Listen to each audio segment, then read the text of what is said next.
7.2 parallel and perpendicular lines. I can ID parallel and perpendicular lines and angles formed by transversal. Thank you, Jake. All right, so this is actually the I can statement. It's kind of a big deal here. Is this a mathematical thing that you're going to have to be aware of? Yeah. So we understand the symbol for parallel? We understand the symbol for perpendicular? Yeah. And we've been doing this one for a while? Okay, it's just that slanted L. All right, parallel lines never intersect. Perpendicular lines form what kind of angles, you guys? Huh? 90-degree angles are right angles. A transversal crosses how many lines? 2 And when they happen to be parallel lines, then we have some special things, yes, no? Yeah. Cool. All right, so that's your vocab. Number 2.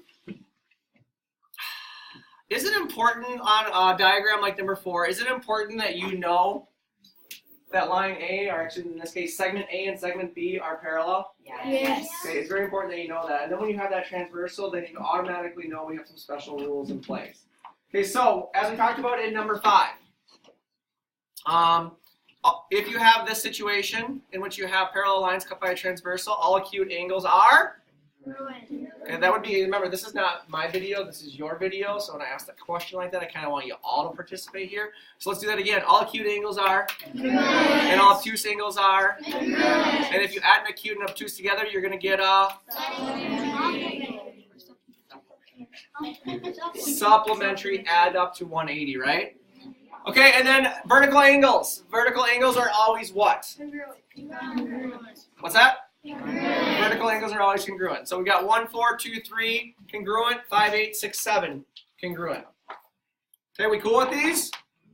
Okay. Sliding down then, I think even more importantly is that you understand, before we get there, remember if you have a transversal cutting parallel lines and it's perpendicular, they all form what kind of angles? Right angles. What's that? Right. Okay, again, I'm going to stop the video and I will have you create your own explain everything video unless you actually participate. So again, this is not my deal. I don't need the video, you all do. So when I ask a question, I kind of want everyone involved here. I'm not going to ask you again. Okay, so we have all right angles. Okay, when you have a transversal cutting parallel lines and it's perpendicular. All right, number 6, alternate interior angles. Where is the interior? Someone explain to me where is the interior? Philip, go. Inside the parallel. Inside the parallels. Thank you. Where are the exterior angles? Hayden. Outside the parallel lines. Outside the parallel lines. And then where are the corresponding angles? So we have alternate interiors, we have alternate exteriors, we have where correspondings. Let's go to Peter. Angles that are like in the same spot on the parallel lines.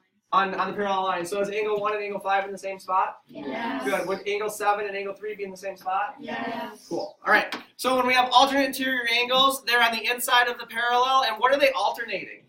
They're on the inside of the parallels. What are they alternating? What are they alternating? Only Danny knows what they're alternating. So 5 and 4 alternating interior angles. What are they alternating? Maggie, you don't know what they're alternating? Philip? Alternate interior angles. Okay, what are they alternating? What are those angles alternating? They've got to be alternating something. So angle 5 and angle 4. What are they alternating? This is not supposed to be a hard question. Are angle 5 and angle 4 interior? Yeah. They're interior on the parallels, yes, no? Yeah. So then what are they alternating? Transversal. Did we not talk about that? No. We never talked about what they're alternating? No. Miss Ackerman, yes we did. They're alternating the transversal. So if we have exterior angles like 1 and 8, what are they alternating? The transversal. I swear we talked about that. Okay? And then corresponding angles, we talked about the fact that they're in the exact same spot on the parallel lines. Okay, I'm a little concerned. Are we okay with this? I was going fast because, again, I know you've seen, most of you said you've seen this, and I don't think it's something super complex for a pre-algebra class, but I am concerned about our responses right now. We're okay? Okay, I guess we'll find out. Take out a piece